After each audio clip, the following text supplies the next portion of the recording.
So where is the Fallout 4 next gen update? We know that we're getting a next gen update for Fallout 4. It's been known about for a while. The announcement was a long time ago now, and supposedly it's still meant to be releasing sometime this year after an initial delay.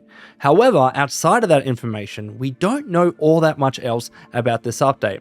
Bethesda Game Studios and Bethesda Softworks have been pretty radio silent on the matter, and with the Fallout Amazon Prime show soon approaching, it's releasing this week in fact on the 11th of April, I think a lot of us assumed that we'd know more about this update by now, and specifically when it's actually going to be releasing. So in today's video, I'm going to try and answer those questions. Where is the Fallout 4 Next Gen update? When is it going to be releasing at this stage? And what might have caused Bethesda to announce this thing so early? So if you enjoyed this video and you find it helpful, please like, subscribe if you're new, with notifications if that's possible.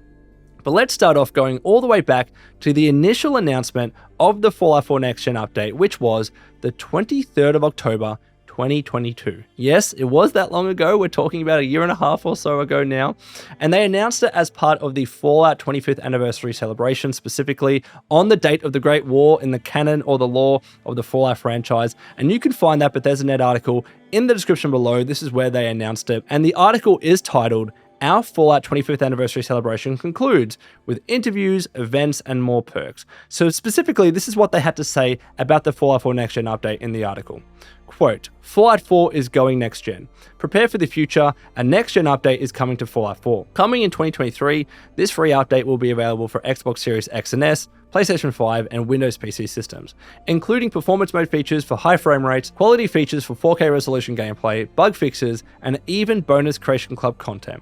So I've long said this was always a pretty strange way of announcing the Fallout 4 Next Gen update, right? To me, a Next Gen update announcement for Fallout 4 is a pretty big deal. Fallout is a big game, and a lot of us are excited to go back and play the game with all of these improvements to frame rate and performance and quality and bugs and all that good stuff, right? So to just include this announcement as part of a regular Bethesda.net article, I always thought was a strange choice. I'm surprised they didn't have a trailer of some sort showing some of the comparisons and differences between regular Fallout 4 and the next gen version. However, it's clear they weren't ready to do that. All they could do was include this small reference as part of this article. So because of that, a lot of people actually missed this announcement, right? A lot of people had no idea Fallout 4 was getting a next gen update because it was buried in this article and never mentioned again since, right? Bethesda absolutely went radio silent on this next-gen update for the vast majority of 2023 when we thought we were going to be getting this thing, right? So February went, June went, November went, and we still hadn't heard officially about this update. All that we heard was from Pete Hines, and Pete Hines at this stage, when he talked about it, had actually left the company, right? But before he left the company, he tried his best to find out as much about this next-gen update as he could. So when he was asked after he left the company, this is what he had to say on Twitter. Quote, "I did try getting an update before I left, nothing concrete enough I could share." And remember, this is Pete Hines. Pete Hines was always the go-to guy for us to tell us about internal stuff and projects and all that good stuff, right? He told us about so much stuff internally. So for him not be able to tell us information was a big deal, right? I always thought that was a massive deal that even Pete Hines couldn't find out what was going on. So a lot of us at that stage just assumed we were never going to be getting that Fallout 4 Next Gen update in 2023. There was no way it was happening at that stage in November or December. And lo and behold, Bethesda Game Studios finally announced it was getting delayed. So on the 14th of December via the Fallout Twitter account, this is what they had to say. "Thank you for your patience with us as we work on the Fallout 4 Next Gen update. We know you're excited and so are we, but we need a bit more time and look forward to an exciting return to the Commonwealth in 2024. So we weren't getting it in 2023. 2024 was going to be the release date for the Fallout 4 Next Gen update.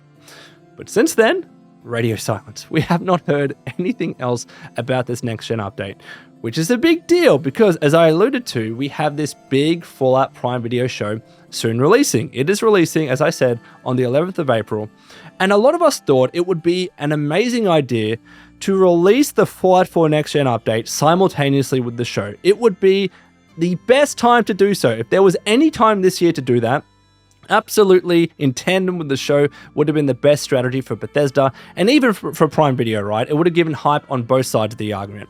So a lot of us thought this was going to be happening, and a lot of us thought they would be talking about the next-gen update for Fallout 4 as the show was leading up to its release. And on Prime's side, they have been hyping up Fallout. They've been releasing so many videos and behind-the-scenes footage and whatnot, promo material, marketing material for the Fallout franchise. So we thought that Bethesda on their side, they'd be talking about Fallout 4 Next Gen in the lead-up as well. It would have been perfect for both parties. But that's not what we've seen, right? So now a lot of us are questioning whether this next-gen update is actually going to be coming out in time for the Fallout show, or whether it's going to be after that. And recently I saw something which makes me think it's not coming out in time for the show. So this month, on the 5th of April, Prime Gaming tweeted out the following from their Twitter account. Quote, "A new month is here. Read more about the games you can claim this month." And this is, of course, for Prime members. So if you have a subscription, you can claim these games for free. And in the image attached to this tweet, what do you see featuring quite prominently? It's not Fallout 4. It's not some sort of inclusion of the next-gen update. It's Fallout 76. Fallout 76 is included as part of a freebie for Prime members this month. And then they included this article to try and hype this up in tandem with the show, of course. So this is what they had to say in the article titled, "Prime Gaming April Content Update, Fallout 76, Chivalry 2, Fire Ray 2, Jungle Escape, and more." Quote, "In celebration of the upcoming premiere of the Amazon original series Fallout streaming on Prime Video, Prime Gaming will offer Fallout 76 to members on both Xbox and PC when the series premieres on April 11. Prime Gaming is offering several free titles throughout April, with the first available to claim starting on April 4. This month's lineup allows players to explore a vast wasteland devastated by war in Fallout 76 and experience intense action-packed combat while fighting alongside friends in Black Desert. Come back every Thursday to claim your free games with Prime at primegaming.com. April 11, Fallout 76, PC via Microsoft Store code, or Xbox via an Xbox code. Venture forth from your bunker 25 years after nuclear catastrophe. Explore a vast wasteland devastated by war in this open-world multiplayer addition to the Fallout story." So when I first saw this, my immediate thought was, where is Fallout 4? Has Fallout 76 effectively replaced and taken over the spot of Fallout 4 in hyping up and promoting and marketing this show in the lead up to its launch on 11th of April? Because in my mind, if Fallout 4 Next Gen was ready or even close to being ready, maybe not necessarily day and date with the release date of the show, but even later this month or possibly next month, if that was the case, then absolutely Fallout 4 should be part of this promotional and marketing material. And in my mind, in my opinion, it should be part of this Prime membership deal. Absolutely it should. I think a lot of people might argue against that because Fallout 4 is a big enough game. And a lot of people watching this show, especially if they enjoy it, would actually just go to Fallout 4 and buy it outright, especially if there is a next-gen update to enjoy. And so Bethesda might make more money from the sale of the game like that as opposed to the money they would make from this deal with Amazon. So I absolutely understand that argument, but I think the counter to that is that, well, Game Pass is part of the equation now. I think a lot of people would just flock to Game Pass. Whether you're on Xbox or PC, you can play and trial Fallout 4 for much cheaper through a Game Pass membership, especially if you can get that first month for free, right? If they're still doing that. So I think a lot of people would go down that path as opposed to buying it outright. So in my mind, there was no harm including Fallout 4 as part of this Prime, freebie membership if Next Gen was ready, if that was actually the case, especially because that would absolutely mean more people playing Fallout 4, more people in the game. And if they included all these new Creation Club items as part of this Next Gen update, Bethesda would make a hell of a lot of money through that as well. So overall, that might actually be the better deal. So in my mind, that is what should have happened if Next Gen was ready. But because it hasn't happened, it's not there. Fallout 76 has taken its spot because Next Gen is probably not going to be released until much later this year. That is what I'm currently feeling right now. And that's not to discredit 76 because 76 just had its own expansion and release, right? With Atlantic City, it's probably the best time to hop into and play 76. So absolutely 76 should be part of this equation, whether or not Fallout 4 is there or not. But what I'm saying is because Fallout 4 isn't there, I think that's suggesting to me that the Next Gen update isn't coming anytime soon, and we're probably not going to see that shadow drop. So what has happened? What has happened with the Fallout 4 Next Gen update? Why isn't it releasing, potentially anyways, anytime soon and possibly not releasing until later this year? Well, first of all, Starfield, right? Starfield is clearly taking a lot of the attention of Bethesda Game Studios. We know they're still working on DLC in the official mod tools and bug fixes for that game. And in an interview with Wired back in November of 2023 last year, Todd Howard said the following, quote, You're talking to me, but there's 450 people here, Howard says, while gesturing to all the games Bethesda has worked on in the video. We still have people that work on Fallout 76. We have about 250 on Starfield. So there is a good portion of devs at Bethesda Game Studios that are working on Starfield. Over half of the studio is still on Starfield, which of course takes away attention from a lot of other projects, whether it is Fallout 76 or Fallout 4 or Elder Scrolls 6 or any mobile game that they might be working on, right? Starfield is still their biggest focus. DLC, bug fixes, mod tools. They're still doing all that stuff for Starfield this year, and they're still committing to releasing updates for that game every 6 weeks or so, right? So clearly that is their focus. But as Todd said, they still absolutely have people on 76 right now at Bethesda Game Studios. I know a lot of people think that barely anyone at this stage at BGS works on 76. That is not quite true. There are still people, of course, at BGS Austin still working on the game. Yes, they are recruiting Double 11 and other studios to help with that game, but there are still people on 76, which means there would be less people available for Fallout 4. And as we know now, Elder Scrolls 6 is out of pre-production. It's no longer in pre-production. It's in early development, whatever you want to call it. So have a guess as to how many people might be working on Elder Scrolls 6 right now. Maybe 50, maybe up to 100 people. And what that means is that there's even less people working on Fallout 4, especially if they're also working on another mobile game. We know that BGS likes to have another small project or two here and there. They just released Elder Scrolls Castles, right? So they're always doing something a little bit different in the background. So if we have people working on Starfield, on Fallout 76, on Elder Scrolls 6, potentially another mobile game as part of Bethesda Game Studios' IP and franchises, then how many people are working on Fallout 4? Maybe up to 50, maybe less than that. Are they recruiting anyone else to assist with developing the next-gen update for Fallout 4? I don't know. So I think that's probably what has happened with Fallout 4. I think they maybe bit off a little bit more than they could chew. If that wasn't the case, we would have seen next-gen for Fallout 4 come out last year, right? But it was delayed. We still haven't heard about it. We should have heard about it by now if it was going to be releasing even close to this Fallout show.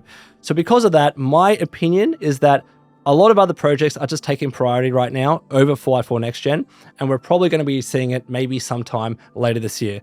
Knowing my luck, Bethesda's going to come out of nowhere and shadow drop this thing as part of the show, but that is just my guess, when it comes to all this information that I could gather on the show, on the Fallout 4 Next Gen update, and all that good stuff. So finally, let's have the discussion. Should BGS stop announcing things so early? Now, we've been so used to, in the past at least, I know a lot of people might forget this, but BGS was not really like this. They used to announce stuff much closer to the actual release date. So let me take you back to Fallout 4, right? Fallout 4 was announced in June 2015, and then it was fully released in November 2015. So that was just a space of over 5 months, right? Not long from announcement to full release. And then you look at Fallout 76. Fallout 76 was announced on the 30th of May 2018, and it was released fully in November 2018 as well. So again, just over 5 months. I think Skyrim, as another example, was not more than a year. So with their previous projects, especially with Fallout 4 and Fallout 76, they didn't have that much of a gap between announcement and release date. But now with Bethesda Game Studios, with Starfield and Elder Scrolls 6, completely different. It's a completely different approach. So for Starfield, for instance, that was announced in June 2018 at the E3 press conference for Bethesda, and it was finally released after a delay in September 2023. So we've gone from just over 5 months for Fallout 4 and Fallout 76 to over 5 years. From the initial announcement of Starfield to its final release, that was over 5 years.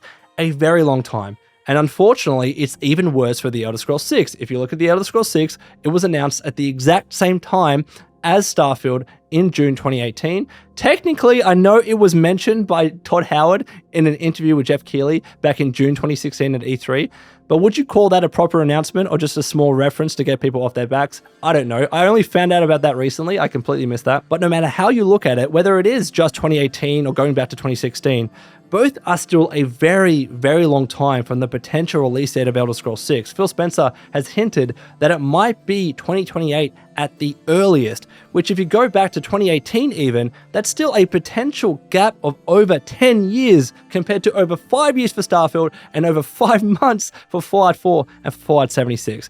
That is a huge, huge difference. So we're not used to that with BGS. They've completely changed their approach when it comes to announcing their games and the promo and the marketing and the build-up for their games. Now, to defend them a little bit, they haven't just announced this stuff really early for no reason. There absolutely have been very clear reasons as to why they've done that. For instance, when it comes to Fallout 4 Next Gen Update, right? They wanted to announce it as part of the Fallout 4 25th anniversary celebrations. They wanted to include a relatively big announcement as part of that to make the celebrations a big deal. Like, it's a quarter of a century, 25th anniversary celebrations. I understand why they wanted to include something with that. And though they weren't ready to include a trailer or anything like that, if they were working on it and they could just easily include a reference in the article, I can understand the argument for why they would do that. Again, with Elder Scrolls 6, they announced it back in 2018/2016, but the reason why they would have done that is because they were about to release Fallout 76, Starfield was the next project, we weren't going to be seeing Elder Scrolls 6 for a very, very, very long time, so if they didn't mention it as part of that E3 press conference, a lot of people would have been up in arms. A lot of people would have been quite upset with Bethesda for not even talking about or referencing Elder Scrolls 6 at that conference. So I think that's why they did it with the Elder Scrolls 6, right? And also as well, there is an argument that BGS announced Starfield very early, they announced Elder Scrolls 6 very early, because they were probably gearing up for an acquisition of some sort. And then eventually we saw that. We saw Microsoft/Xbox acquire ZeniMax and Bethesda for a lot of money, and there is no doubt that announcing big projects like that in advance, getting people in the public very excited, absolutely would push up their value when it comes time for acquisition. So those are probably the reasons why they did it. So I understand to an extent why these games were announced so early, and also as well why Next Gen was announced a little bit early. But here is the big question that a lot of us need to ask ourselves right now. Do we really want Bethesda Game Studios to go back to the way they used to do things, where they had an announcement for a game or a project or a next-gen update, whatever it is? Do we want them to go back to the point where they announce something and only have mere months in the lead up to the launch or to the release of that thing, right? As opposed to the current situation that we find ourselves in now, where we have an announcement and then many, many years from that point to the full release or to the potential release, like we saw with Starfield for the former, or like we're likely going to see with Elder Scrolls 6 for the latter. What I want to say is that neither situation is ideal. If you remember, with Fallout 4, we were all crying out loud. We were hungry. We were craving information on Fallout 4, and Bethesda refused to talk about it. We heard nothing about that game until only 5 months prior to it actually released. And I think a lot of us didn't like that. Yes, it did its part to build the hype for the game and whatnot. And yes, it meant we didn't have so long from hearing about the game for the first time to actually being able to play it. And that has its own value. I understand that. But that period before Fallout 4 actually was announced was, I hated it. I hated it. All of us were just saying, where is Fallout 4? Why aren't you talking about this game? We want to know if you're actually working on it. That was such a rough time to be in for a Bethesda or a Fallout fan. So I don't want them to go back to that stage. But also, the situation we find ourselves in now isn't ideal either, because now we're waiting so many years for Elder Scrolls 6 to be talked about, let alone released. So that's not ideal either. What I want to see is, of course, yes, I want BGS to release games faster, but we know that's not how they work. They release games whether it's every 4, 5, 6 years in between big projects. That's the way that they do things. What I would prefer is that they announce things when they're ready to talk about them at some length, at some frequency, yeah? So announce Elder Scrolls 6, for instance, give us some frequency of information and communication in the lead up to that announcement, right? If you announce it 2 years out or 1 year out, every few weeks or every month or so, tell us about the project, update us, treat it like it was a Kickstarter. When I sign up to a Kickstarter, I hear about that thing all the bloody time. But we've talked about this in past videos with BGS. That's not their communication style. Unless they have something to talk about, they go absolutely radio silent. And those lengths of time tend to be quite a long time, right? It's 6 months or a year or 2 years or whatever it might be. That's why we didn't hear about Fallout 4 Next Gen for almost a year, or over a year actually, after it was initially announced. It was from October 2022 to December 2023. So that is one example. Starfield is another example. Elder Scrolls 6 is another example. BGS go very, very radio silent on everything. And I would like them to talk about the projects that they're working on a little bit more frequently. So I don't care about the time. I care about the manner in which that they communicate in the lead up to the launch. So that's my personal opinion. So where to from here? Look, we have to wait until the Fallout Prime video show releases. Again, that's only on the 11th of April. We hope that Fallout 4 Next Gen is part of some sort of shadow drop for the show. I don't believe that's going to happen, but there is a small chance, however slight, that it might happen. And if it does, I'll correct myself on my channel. But I believe it's going to be released sometime later this year. And probably it's going to be announced or revealed as part of the Xbox showcase in June. We know that's going to happen. They always have one ever since, E3 especially stopped. So I think if a Fallout 4 Next Gen update is coming, that's a great thing to include as part of that Xbox showcase, because Game Pass members are going to be able to play for free. It's a free update, so I think that's the perfect time. No, the more perfect time was the Fallout Prime show. The more perfect time was absolutely the 11th of April. But the next best time is this Xbox showcase that's coming in a couple of months. So anyways, Wastelanders, let me know what you think about all of this in the comments below. And until next time, this has been the Lone Vault Wanderer. Please take care of yourselves, and would you kindly keep fighting the good fight.